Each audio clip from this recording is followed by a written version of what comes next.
I'm Dr. Joey Fawcett for Faith Positive TV. This week we're talking about how you can do these three things when work sucks.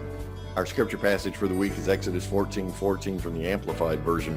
The Lord will fight for you while you only need to keep silent and remain calm.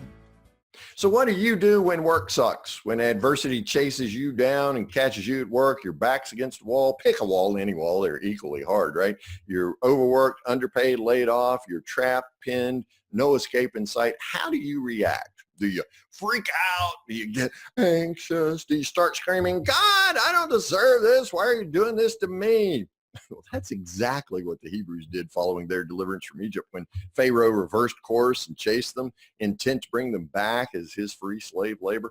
It's easy to see why they did all that. I mean, they lacked weapons, and the Egyptians had chariots with stallions and metal-tipped weapons. Their back was against the wall of the Red Sea. I mean, unless you can walk on water, right? Their escape route was blocked. They couldn't outfight or outrun the Egyptians. What were we thinking? They said, we should have stayed in Egypt. At least we had our own cemeteries there. They freaked out. They got anxious. They started screaming like we do when work sucks. And, you know, it's so easy to do, even as someone trying to work faith positive in this negative world, because you're not immune from such a default reaction just because you're a Christian business person.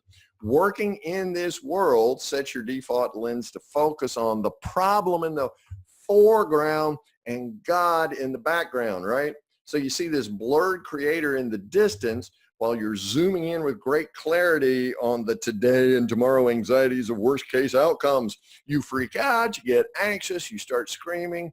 Friend, there's a better way to react when work sucks. Keep silent and remain calm. It's what Moses advised the Hebrews to do. How can you do that at work today? Do what Moses told the Hebrews. The Lord will fight for you. In other words, shift your focus, shift God to the foreground, and zoom in on that inescapable love by reading scriptural promises, remembering your previous experiences of divine deliverance.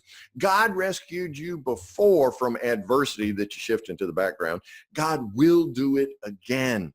So view the adversity through the infinite resources God brings to your limited capacity. Push the predicament to the background and pull God to the foreground. Prepare for a miracle. I mean, that's what God did for the Hebrews, right? Moses raised his arms. God parted the Red Sea. The Hebrews crossed over to the other side. They were delivered. Sure, the Egyptians followed and they drowned. I mean, who saw that one coming, right? God did.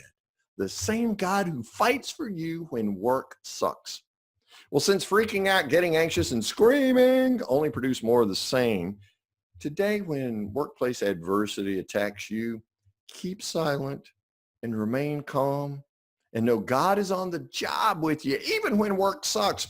Push the problem to the background, pull God to the foreground, and prepare for a miracle as you work faith positive and increase your faith with greater joy at work so you love God and others more. For Faith Positive TV, I'm Dr. Joey Fawcett. Discover your free Faith Positive coaching program, Be Still and Know, at getpositive.today/faith-positive.